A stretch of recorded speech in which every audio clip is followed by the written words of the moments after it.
I'm so glad to welcome you here to the Clark Howard Show. Our mission is to serve you and empower you so you make better financial decisions in your life. Hope you find our websites, clark.com and clarkdeals.com, to be helpful when you are making financial decisions. On today's show, I talk a lot about Apple because I'm asked a lot of questions about Apple. They are a cultural phenomenon, and Apple has become the dominant, the iPhone, the dominant cell phone in the United States. To my knowledge, we are the first country in the world where iPhones have more than 50% market share in the world. Just so you know, Android is 70% of the market. Apple is so embedded in people's lives in the United States, and they're doing something that is a real deal for your wallet. I want to explain it to you and what it means about how banking works in the United States. And something that I have told you about going back last year, talked about it earlier this year, is now in place. And it's how medical debts, in many cases, are not going to destroy your credit like they have in the past. I'll fill you in on that later. So now the Apple news. I've always believed that this staid, archaic industry, the banking industry in the United States, was never going to change from within. It would only progress because of threats from without. And that's just how it is in industries. People are so insular. If you think that the automakers would be tripping all over themselves to try to introduce electric vehicles if Tesla didn't exist, well, let me tell you, they'd still be saying, yeah, electric vehicles may be part of the future sometime mid-century or later. You know, it takes that outsider to disrupt. And Fidelity, Charles Schwab, Vanguard have been the largest disruptors of the traditional banking industry in the United States and the investment community as well. But then change comes from so many different places, and Apple is doing its part with now offering a savings account that's FDIC insured, which is something that's obviously very important these days. Savings account that's FDIC insured. And this savings account is tied in, embedded with the Apple credit card that Apple is trying so hard to get people to carry, to have as a digital thing on their iPhones. They will send you a card, but they don't ever want you to use the card. They want you to use Apple Pay and pay with the iPhone. And they've not been able to get the adoption of the card they hoped for. So now they got this attention getter. You can get 4.15%, at least for now, on the Apple savings account tied into the Apple credit card that you then use and add to from your iPhone. All part of strength on strength on strength. A typical bank still paying a fraction of 1% on savings. And so you got another disruptor here, Apple. And this is great news for your wallet. Something else I want you to be aware of is I want to bring up again, because this has come up too much. There are people out there running ads, promoting fantastic rates on savings or their version of CD. They can't call it a CD. And many of these non-traditional financial players, well, they're not FDIC or NCUA insured, and they are selling you the equivalent of promissory notes. And there's one that has come up before in questions from people on our podcast, and that's TELUS. And Barron's did a big story on them recently about how they kind of fudge on how your money is protected. The reality based on Barron's research is you do not have FDIC insurance. And the fact they're offering these great rates doesn't mean anything if they can't honor them. And there can be many organizations that mean the best, but even meaning the best isn't enough. And that's why making sure the money that you depend on for a rainy day, for savings, not the money you invest, but the money you're saving, that it needs to be under the umbrella of FDIC insurance or NCUA insurance. NCUA is for credit unions. And Christa, enough about, how many times have I warned about insurance over the last 25 years on? I mean, I think people are really listening now. Well, I saw, not to beat a dead horse, but I will. I saw a chart recently how much of various banks' deposits that where you are in an FDIC insured bank, but what percent of those deposits are uninsured? And it's mostly businesses that have their money in these banks. And it's eye-popping how much of deposits are not FDIC insured. And the people who handle cash management at a business, could be a treasurer, could be a chief financial officer, for a smaller business, could be little old you or me. We're being careless by leaving money in excess of FDIC insurance exposed. Go to questions now. Ryan in California says, I teach economics in high school and focus a lot on personal finance. I also try to teach these same lessons to my own kids. Besides teaching them to avoid debt, I also like to teach them the basics of investing. Are there any brokerage firms that you would recommend for first-time investors, and any advice about investing that I can give them? I wish I had started at their age. Okay, so Ryan, fantastic you do what you do. I was laughing when Christa was reading your post because I have 3 kids, and it seemed like growing up, none of them have heard a word I said about the basics of personal finance and investing. What's the cobbler's? The cobbler's children have no shoes. Yeah. So it seems as they get older, they were hearing stuff I was saying, thank goodness. But it is hard with your own kids. But Ryan, going to your kids or even others who are asking the question, I love what Fidelity Investments has done more than any other investment firm in offering the ability for people who are minors to have investment accounts and people of any age to be able to open accounts with $1 and to have access to Fidelity's zero funds.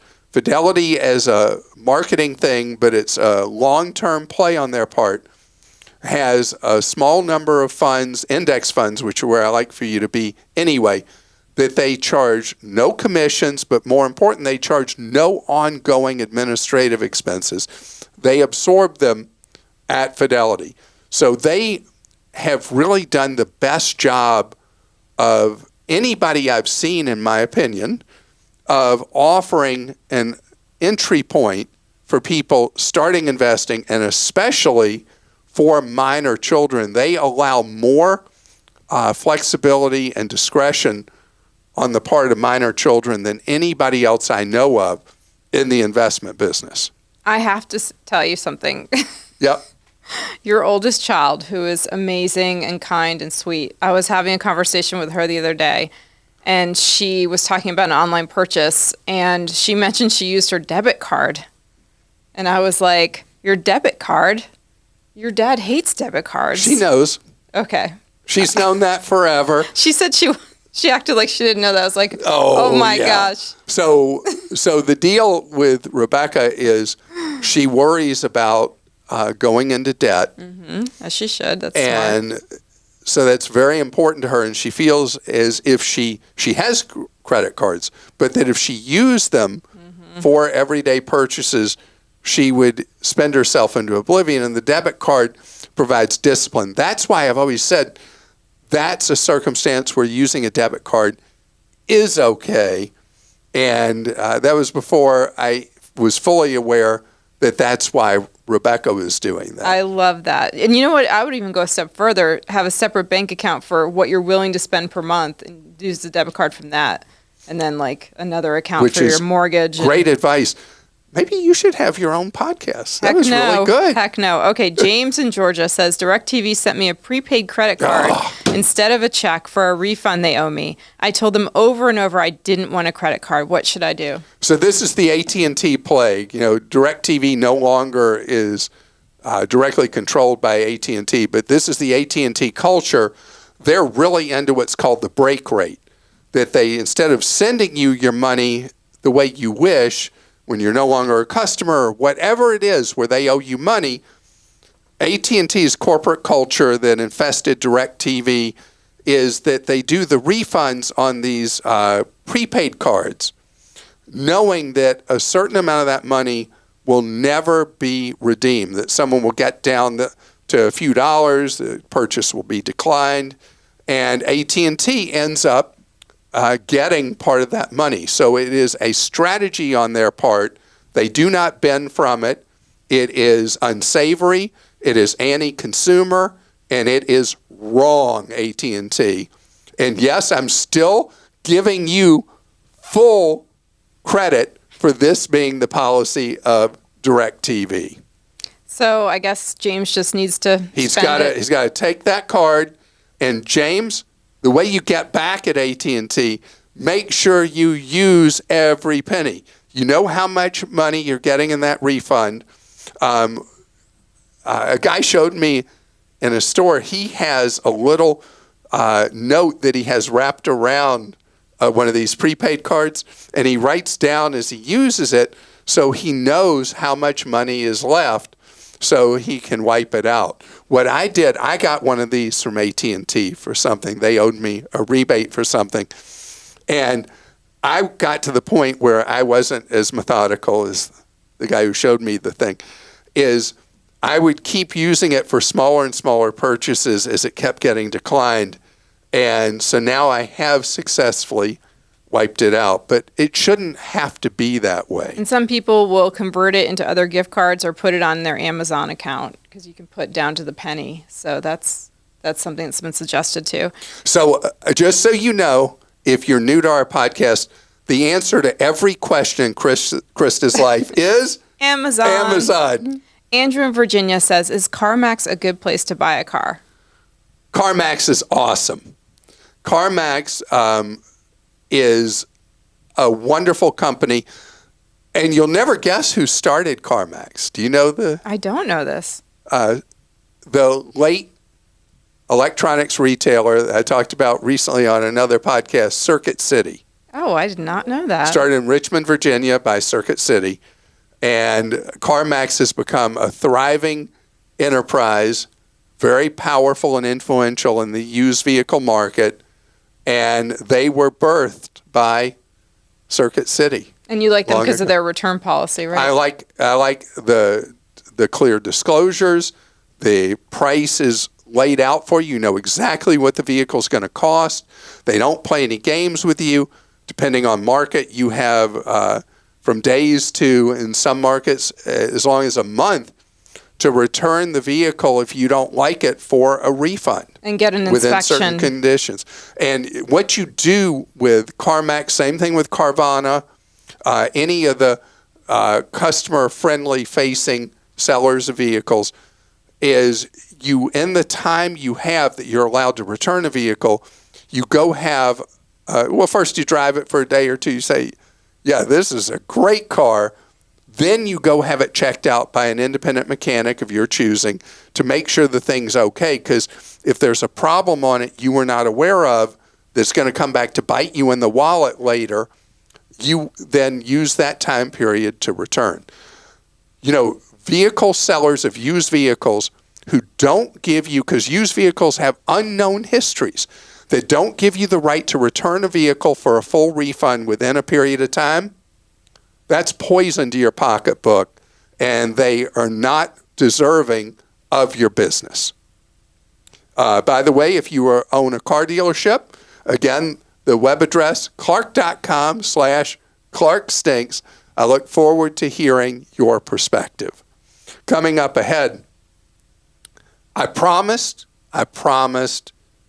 and now I'm not a liar.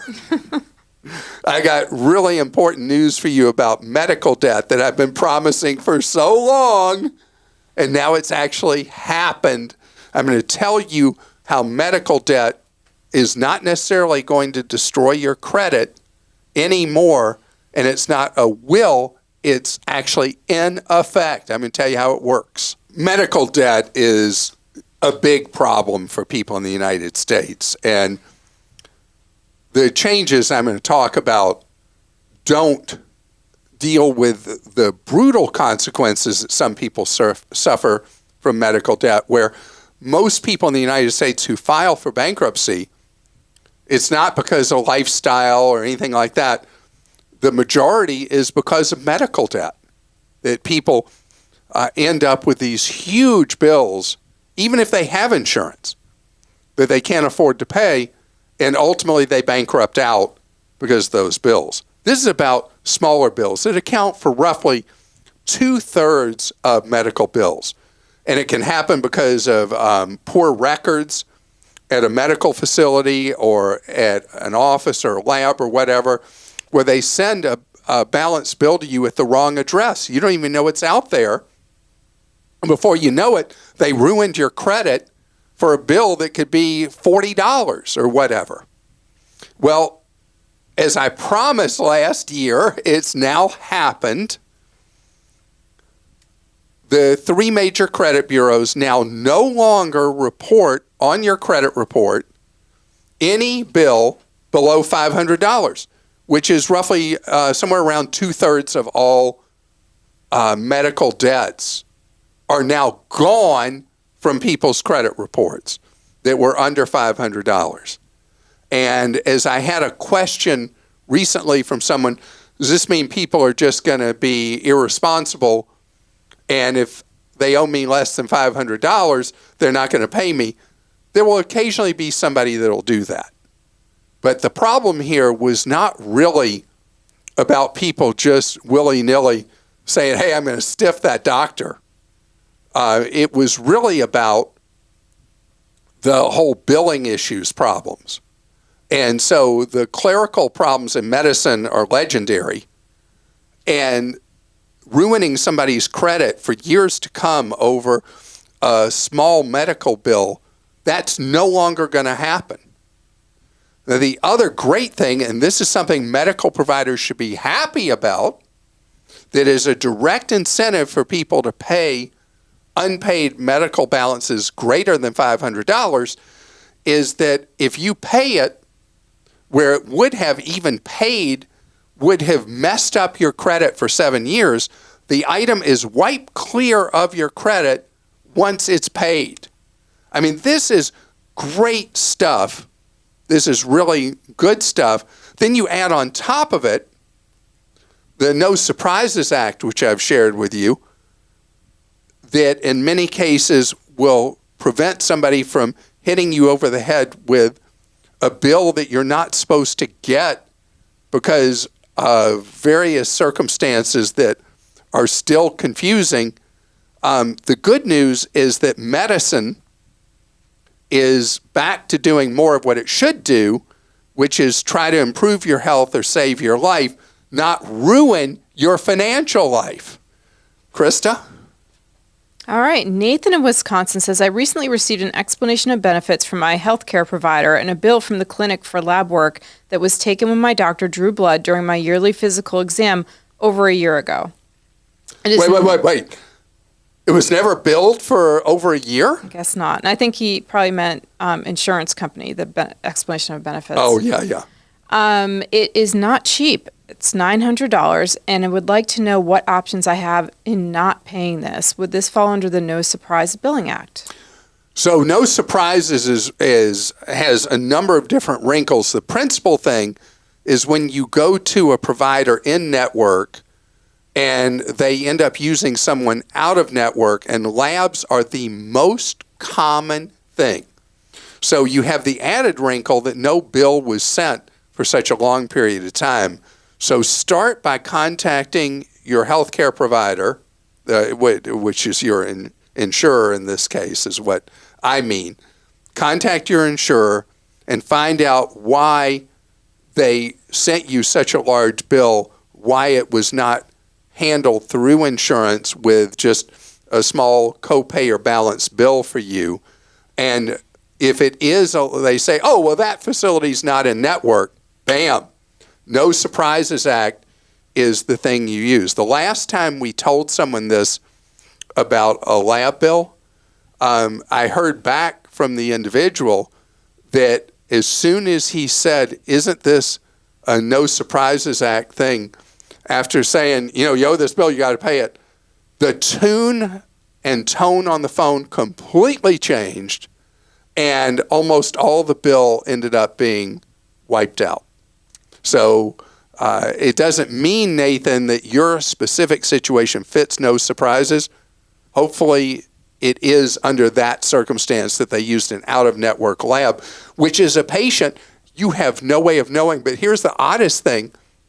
The lab doesn't know any of that about you either.